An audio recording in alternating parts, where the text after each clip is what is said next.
What up, y'all? I hope all is well. My name is SK. Welcome back to my channel. So today's video, I'm watching something called Prince's Work Ethic. Now, as a creative myself, I make music. I'm an actor. I do YouTube, etc. There's many times where I feel like I experience a drought in motivation, a drought in creativity, so on and so forth. It happens to a lot of creatives. A way that I feel rejuvenated is looking at other facets of inspiration, looking outside of myself. And in this case, I'm like, you know what, let's look at Prince. Maybe seeing how his mind works will inspire mine. So without further ado, let's get into it. Prince was a creativity machine. That's what I need, bro. Can I get that machine? He might be the most prolific musician that ever lived. And even though you may never reach even a fraction of his output, damn, in your own lifetime, here are 6 lessons that you can extract from his creative process. I don't know, that kind of felt like a jab. Maybe I'm reading too much into it. That will give you an edge over everyone else. Lesson number 1, work fast. Okay. Back in those days, people didn't make albums on computers. You had to rent a studio for a few $100s a day if you wanted to record music. Okay, facts. The studio came with an engineer. In Prince's case, God help that poor engineer. If you did anything that slowed Prince down, you were out of there. That's why Prince preferred working with women in the studio. They worked with zero friction. And zero friction equals speed. He'd come in and I'd hand him the bass and he'd play the bass. And he'd put that down and then he'd either go to the keys or he'd pick up the guitar. Susan Rogers witnessed him making a song a day for 5 years. A song a day for 5 years? Now, do they mean like he wrote a full song, recorded a full song in one day?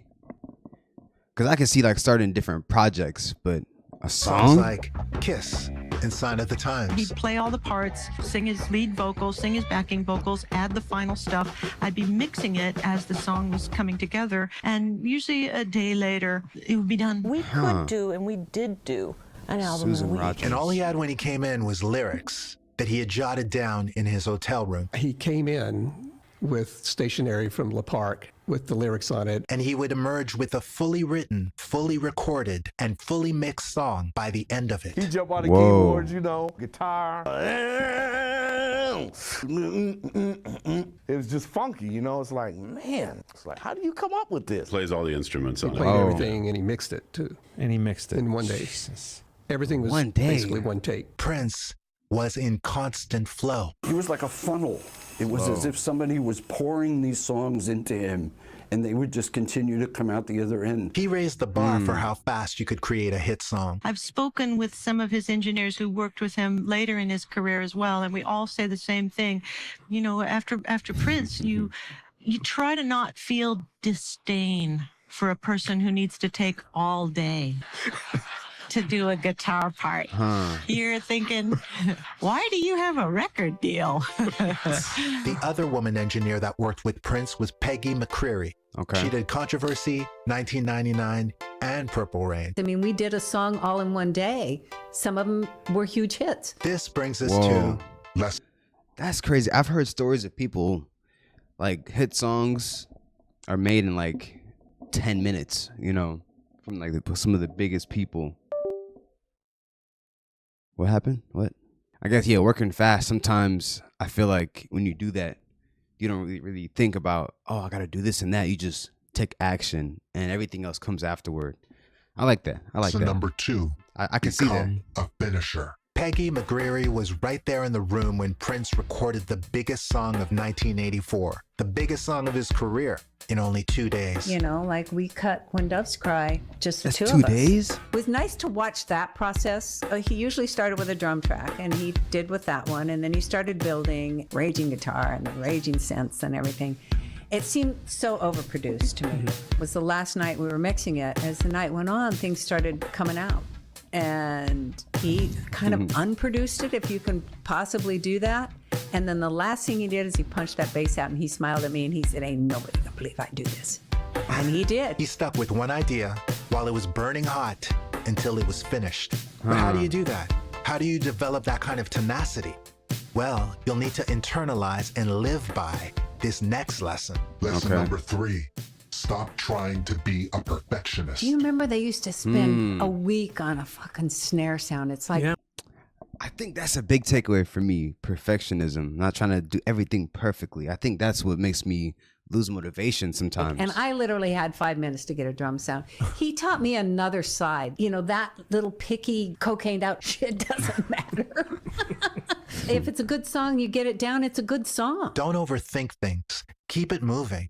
In the overproduced 80s, this was unheard of. In that era, everybody was kind of doing the sterile music where you do 20 takes of one thing, and he didn't work like that. A lot of times he would take the first take, even though there were maybe mistakes. You go, oh, I know I can do it better. Let me perfect it. He said, no, he wants the feeling. There was something about the first emotion that he wanted, and he'd mix into it, and you go, oh. Prince knew that leaving the mistakes in was also leaving the emotions in. He himself could not have functioned if he'd been obsessing over every little detail. His work was gesture sketches.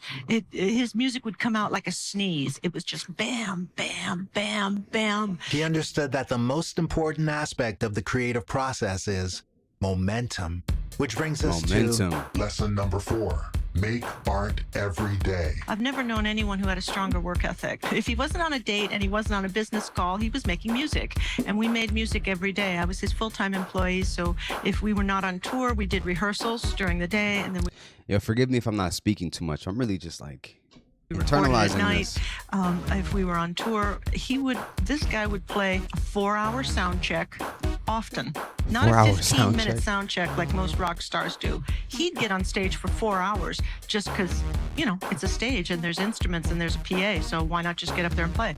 Play for hours, take the mandatory dinner break while they have doors, the audience comes in, and this is like in a, you know, 14,000 seat arena, play a 2.5-hour show, and then he'd get off the stage close to midnight, and now it's time for the night to begin. We would go to a recording studio and we would record all night until the last possible minute when we had to get on a plane or on a bus. You sleep on the plane, you sleep on the bus, you get to the next city, you get on stage and you start sound check all over again. Whoa, where do you find time to have a break though? Like, that's crazy, because I definitely need breaks. I feel like breaks are necessary at times. But these is a different beast. What we did. That was normal life. If you're awake, you're making music. That's how you have to start thinking about life if you want to be a creativity machine. If he was awake, Prince was recording. I've never known anyone else who works like that. You're right. I don't think there's anyone as prolific as Prince in terms of just music creation. Yeah, he had an output like some Mozart type shit, you know? You start to understand that using your gift as often as possible is your responsibility, especially if you have something valuable to say. That's when you... I feel like Spider-Man. Shout out Miles Morales. Shout out Miles Morales. But how do you do that without burning out? Lesson number 5. Sleep. You sleep on the plane. That's right, sleep. You sleep on the bus. Yup, sleep.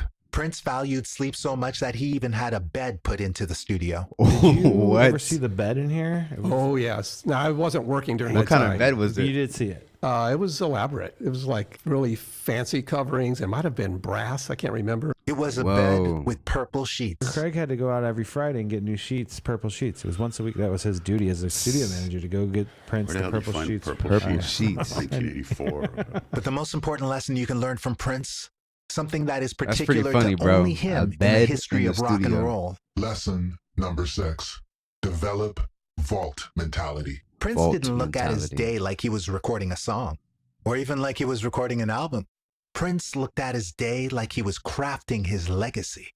And that's why as soon as he built his own recording studio, he also built the vault. The vault. I've heard about Vault. this before. One of the things I realized would be smart for me to do would be to get all his tapes together in one place. My goal was, I want us to have everything he's ever recorded right here. If we're going to have a vault, let's have a vault. Because if we get a tornado, if we get a flood, this is his legacy. We need to protect these things. What does the vault look like? It's just this room in the building that just has like veils and whatnot. And then there's the door with the combination lock. But this wasn't a vault of sketches of ideas or just loops. This was a vault of fully mixed songs. I was just thinking, like, are these songs like mixed though? Like, are they ready? Like, if you had to just master it and put it out, would it be ready? And full albums that have yet to see the light of day. When you say the word vault, it's really a vault of treasure. I mean, it's like the Beatles stuff. This stuff is incredible on every level with all different type of artists. You see the amount of recordings he has in his vault, it doesn't even make sense. You would think somebody's lived like 300 years and was recording 5 songs a day. Frequently, he would have very, very excellent songs that for whatever reason didn't fit the concept he had in mind for a given album. So that song would fall to the wayside. The amount of time that I spent in the studio with him, probably only about 5 or 10% of it was ever released. And how many songs are in that vault? Ooh, when I was there, I say about 2,000 songs. 2,000 songs? He probably has more now. Vault mentality is something I talk about in the mystery school all the time. Bro, it's the kind of 2,000 mindset songs that is keeps you nuts. thinking about the big picture. You know, the work of art called your career. Even if at first it's just a hard drive with your beats on it, or a storage space for your paintings, having vault mentality puts you in a frame of mind of being output driven. Do you think we're ever going to get to hear everything that's in the vault? No. Why? Because he won't put it out? No, because I think if you could, you would probably be you'd probably be sitting there for 10 years. Even if you don't catch up to Prince, by adopting these 6 lessons, you can still be way more prolific than you've ever been. And you can start reaching momentum and flow with increased frequency. And that's what matters. Momentum, isn't flow. it? For more tips on how to become a creativity machine, listen to the Shout out, make art, not content.